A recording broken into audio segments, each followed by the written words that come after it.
مش هتعملي كريب غير بدقيق الحبة الكاملة. بعد كده هقولك على اسرار وتركات محدش قالهالك قبل كده. دقيق الحبة الكاملة مختلف عن الدقيق الابيض، بيكون اتقل وبيكون فيه نسبة نخالة، فلازم محتاج معاملة خاصة. هقولك ازاي تطلعي الكريب متماسك جدا وطري ومن غير ما يتقطع ولا يتبهدل منك اثناء السوا. تابعي معايا الفيديو للاخر علشان تشوفي كل التركات. ويلا بينا نبدأ ونقول بسم الله الرحمن الرحيم. ده نوع الدقيق اللي انا هستخدمه، دقيق دوبيلا، دقيق قمح كامل. تمام.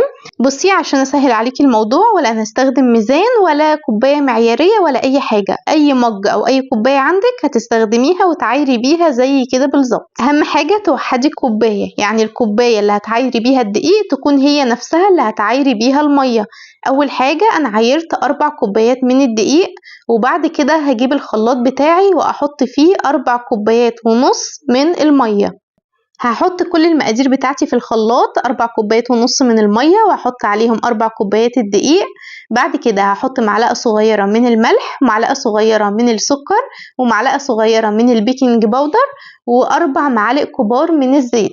بضرب بقى في الخلاط كويس جدا من دقيقتين ل3 دقايق علشان اتأكد ان مفيش اي تكتلات في الدقيق والخليط بتاعي اتمزج واتضرب كويس جدا. ركزوا معايا كويس جدا في قوام العجينة، شايفين خفيفة، ولما بتعمليها كده بالمعلقة تلاقيها بتقطع معاكي ومش بتنزل زي خيط طويل. هو ده القوام اللي احنا عايزينه علشان الكريب اللي بدقيق القمح الكامل لازم يكون قوامه اخف من الكريب العادي، علشان لو العجينة تقيلة معاكي فالكريب هيتشقق ويتقطع معاكي. كمان لما بتسيبي الخليط بتاعك يريح بيتقل، لان النخالة بتشرب السوائل وهتلاقيه تقل زي ما انت شايفة كده. وشوفي القوام تقل معايا ازاي لما سيبته نص ساعة يريح في التلاجة.